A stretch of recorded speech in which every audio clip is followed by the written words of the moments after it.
What's going on, guys? Welcome back to the No Rain, No Rainbows podcast. Hopefully you're having a wonderful day, morning, evening. We appreciate the time. If this is your first time listening to the podcast, this is a show about living your best life. We all want the sunshine and the rainbows, but it's not always sunshine and rainbows. Sometimes we have to go through the dark clouds, the hard times, to get to living the life we want to live, the life we deserve, and really getting to those goals that we set for ourselves. If you're not setting goals, that's step one. Start setting those goals. Today's topic, we're going to be talking about positivity, and probably the most positive person I know joining me, usually behind the camera, executive producer extraordinaire of No Rain, No Rainbows, Andrej Suttles, man. What's up? Brother? How you doing, man? I appreciate that compliment, man. Yeah, absolutely. It's genuine. It's true. I'll tell you what, anybody that's listening to the podcast right now, do us a favor, go to the YouTube video and check out the close-up of Andrej. Go ahead and give the camera a smile. Hey. You just infected everybody watching. So today we're going to talk about positivity, right? And in order to talk about it, Andrej, we want to start with the opposite of positivity, negative. Yeah, that's what creates positivity. Sure, right? You can't have one without the other, just like you can't have the rainbows without the rain. So we all know that person that's just a negative Nancy. They step in the room and they just suck the energy out of it. Fun sponge. Yeah, fun sponge. I like that. Yeah. Fun sponge. We've all seen them, known them, come into contact with them. How do you shield yourself from negative people? How do you kind of block that in your life? I would say a lot of it kind of starts off with the people you hang around with, your sphere, that group of individuals. It's important you keep positive people around you, people who aren't always, dwelling on the negative side of things, or but this, or but what if this? And it's like, keep those people who are like, however, let's try it. Let's learn. Yeah, I hear you. But I'm still gonna let's try. learn. Yeah, I'm still gonna go from it. But no, I think it's that sphere of people. Another thing is social media. Making sure your social media is it's a powerful tool. At the end of the day, it's an app as well. They're all apps. But making sure you have that positivity on your feed. There's a lot of little things that you can do. There's I don't know, it's kind of hard to put it in words versus like actions. Yeah. More things that you do versus delete. Yeah, like literally, that's literally what I'm thinking in my mind when I was saying, like, I don't follow anyone who doesn't follow me. Yeah. And I also don't follow, like, that's one reason I do that is because I know for a fact I'm not gonna follow someone who doesn't, like, who's not positive or who's negative. Like, I'm just not gonna do it. Yeah. So if I don't follow you, like, there's no point in, like, how can I get that content that you're putting out? Yeah. So I know me and you were talking about it before. Instagram, the way the feed runs, it's off algorithms. They suggest what you should see next, the next person you should see, versus how it used to be about a year ago, where if I posted a picture, my picture was at the top of the feed. Whoever posted a picture, that next would go above them. Yeah. It would go above them. It went off time. Now it goes off of what you like, what you comment on, what you send to people, what you suggest, what you save to the collections, what you search. Yeah. It puts all those into an algorithm. It's like, hey, he kind of likes when he likes these street fights and people cussing and everything. Let's put a couple more of those on his feed. And you're like, send, send. I don't mine. I don't like anything like that on Instagram. I know for that exact reason. Yeah, it's easy for people's perspective to turn into, oh, social media is so negative, but they're literally serving you what you interact with. They're serving you with what you ask for. So anybody that thinks social media is negative and they're seeing a lot of negativity on their newsfeed, I seriously challenge you to, take a little bit of reflection and audit what it is you're liking, what it is you're commenting on and engaging in, because that very well might be Instagram telling you more about yourself. So a lot of people get afraid when that mirror is put up in front of them. So if they think there's a lot of negativity out there, a lot of negativity on their feed, a lot of negativity in their circle, just kind of be attentive to what it is you entertain, whether it's through conversations in real life or through your interactions online. You're going to be served more of what you tolerate. So step one, when we talk about positivity, is do not tolerate negativity. And I'm not saying Don't listen to anybody complain. There's sometimes your loved one or your friend is going to be going through something tough, and you're going to have to help them along that. But let's be rational here. If somebody comes in, it's like, today's such a bad day. I asked for 1 spoon of sugar in my coffee. I got 3. Now I'm going to be off the walls. I'm going to crash at 3. Hold on, John. Yeah. Maybe it's not that serious. Yeah, it's all right. Just don't drink it all. Let's put it aside. There's definitely things that you know, the little things like you say that just stack up. They just add up over time. You know, just constantly seeing that negativity, or you know, flip side, you're constantly seeing that post is saying you can do it, and you've been thinking in the back of your head, hey, I want to start this, but I don't really know. You just keep seeing it. Yeah, you can do this. You got it.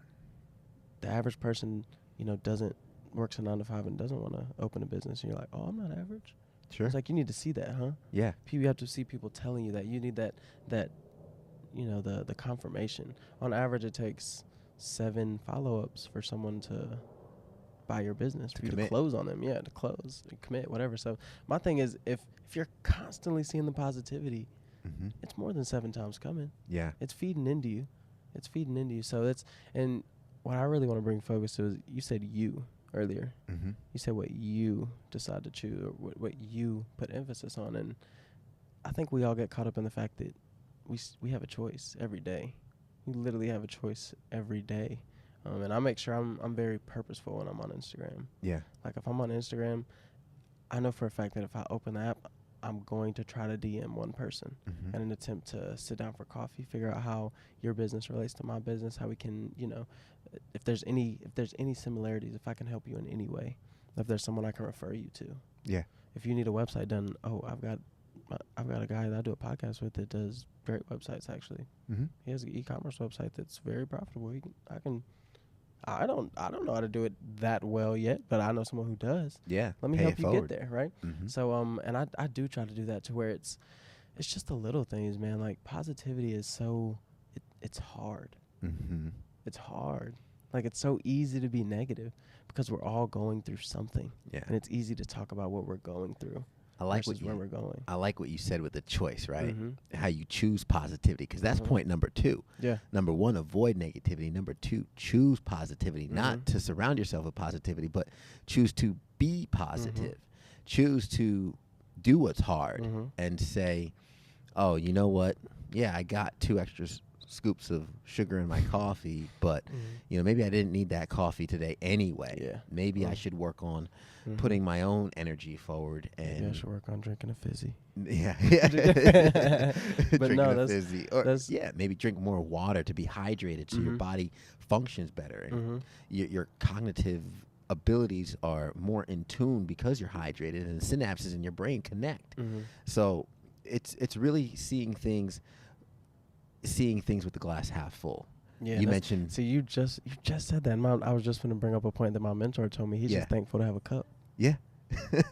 I was like, man, you're right. Like I gotta shift my seat on that. Yeah, it's like he's like, I'm just thankful to have a cup. I'm like, man, you put it into perspective for people, you know. Yeah. And it's so easy to be negative. Like, man, I don't even have a lot of water.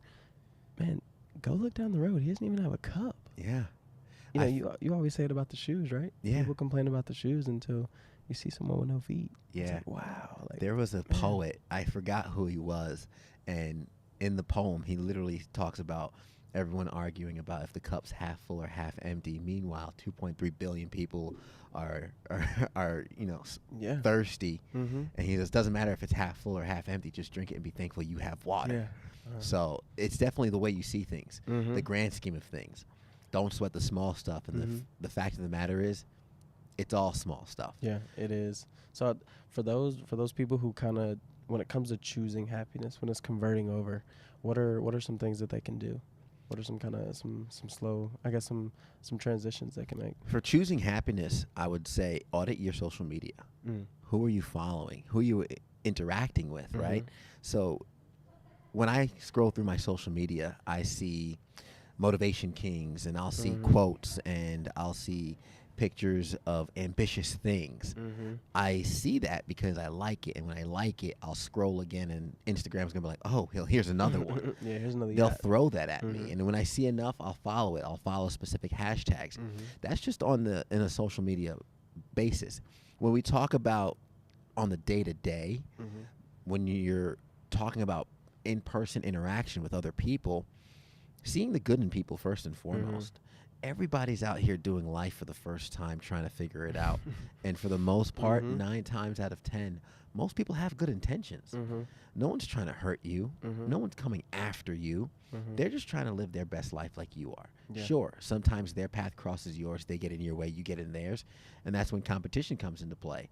But it's never personal. Yeah. It's never vindictive. I'm not going to say never, but for the generally, most part, I like to give the benefit of the doubt until proven otherwise. Absolutely. So reminding yourself that the world's not out to get you, and also taking responsibility for the world around you helps you be positive. Because, listen, if I get a flat tire, it might be my fault. Yeah. I probably didn't check my tire pressure for a long time. I didn't know that I only had a little bit left in the tire and it went flat on me. That's my fault. I'll take that. Because if I have the responsibility of the flat tire, I also have responsibility for the good things that happen in my life. Absolutely. That's huge. Yeah. Taking that choice. Yeah, man, you got a lot of nuggets. You got some good nuggets. You got to talk some more. But no, that's huge, man. And this, like you said, choosing, man. Like you have to realize that when you choose to accept everything that happens to you is your fault. It's crazy. Yeah, Charles used to say that all the time. Charles was like, everything that happens to you is your fault. Yeah, how? And I'm like, how? What do you mean? And he's like, just take a step back. And I'm like, okay. He's like, okay, now take 4 more steps back. And he's like, okay. And he's like, all right, dig a little bit deeper. Take 1 more step back. And you realize that you might have prepared a little bit wrong. Yeah. You could have prepared a little bit better. My dog didn't get taken out till 11 because I didn't set my alarm early enough to where I knew that I could get him up and active and walking around enough to where he would want to go outside and go to the bathroom versus me setting my alarm 10 minutes later knowing that he's not going to want to go outside. He's literally going to lay on the ground. Yeah. Not going to go outside because I didn't wake up 10 minutes earlier and kind of, make him get up. Good morning and stuff like that, right?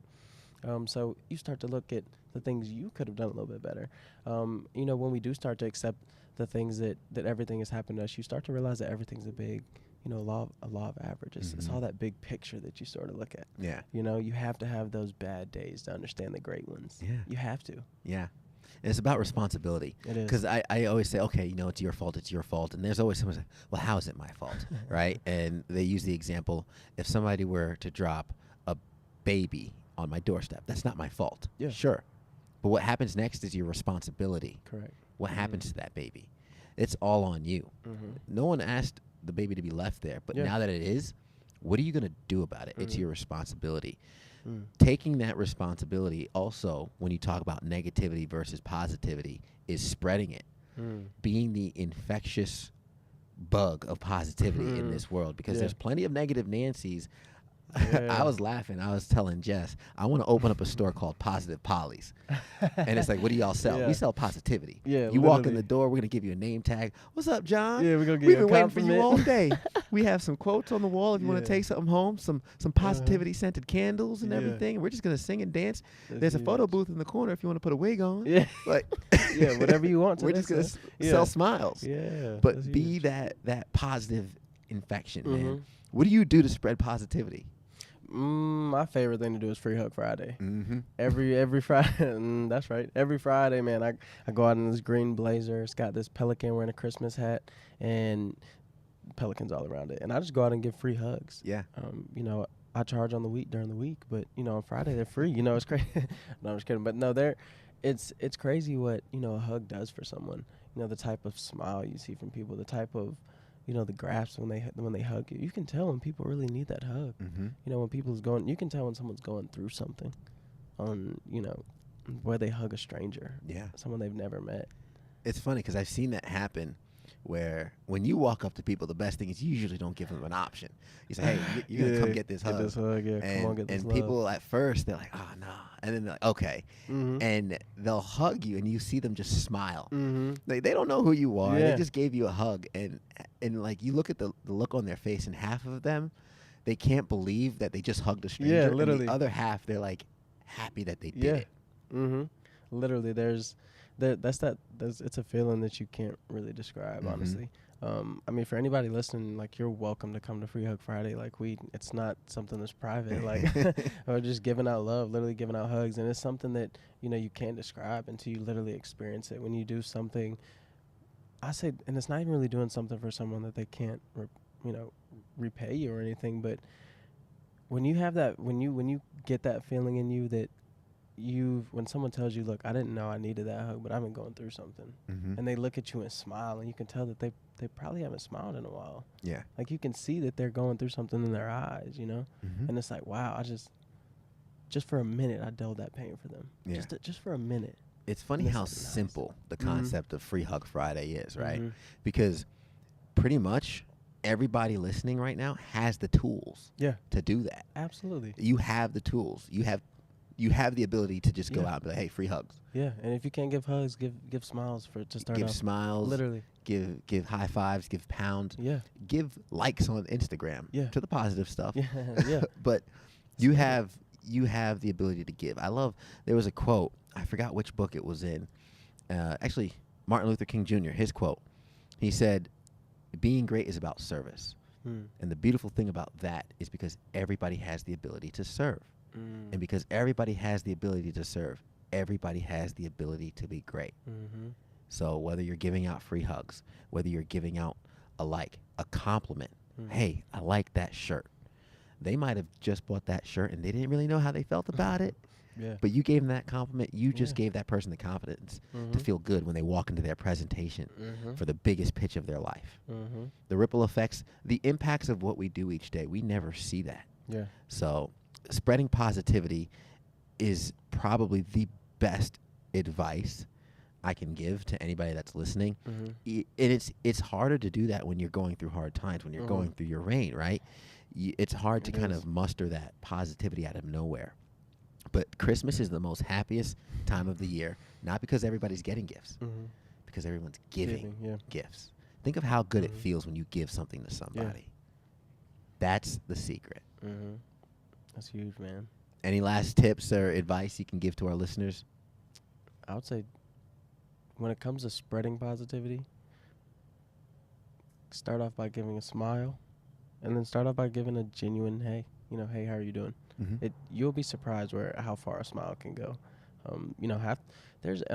Free Hug Friday isn't it's a success to me every single time. But I can't sit here and tell you every single person I talk to gives me a hug. I just got told the other day in the mall, I got told off by a guy, but it's part of it. Like, there's gonna be people that you can't help. It's part of life. You can only help someone as much as they can be helped. So when it comes to things like that, like, understand that it's not, if you go to be positive one time and someone's like, shut up, like, that's not the end of it. Like, it's not the end of it. It's part of life. It's gonna take you telling them 7 times to be positive, and he's gonna get tired of telling you to be quiet. And it's like, okay, well, dismiss yourself then. Sure, go ahead. Go be positive, go be great, go do what you need to do. So I need for anyone listen, just start off by giving compliments. And if you can't find anything positive about that person within the first couple seconds of you seeing them, just smile at them. Smile and wave. Yeah. They may be like, that's kind of weird. And they may laugh at you, but they're smile. You have to laugh when you smile. Or you got to smile when you laugh. So it's like, they ended up doing it. One leads to the other. Yeah. Andre, man, what do you always say? Let's be great, man. Let's be great. Guys, I hope you enjoyed this episode. Be the positive influence in this world. The world can't have too many positive polys out there, right? So you take this as your call to action to go out there and spread the love. And everybody wants the sunshine, but they don't want the rain. But you can't get the pleasure without a little pain. Baby. Let's grow.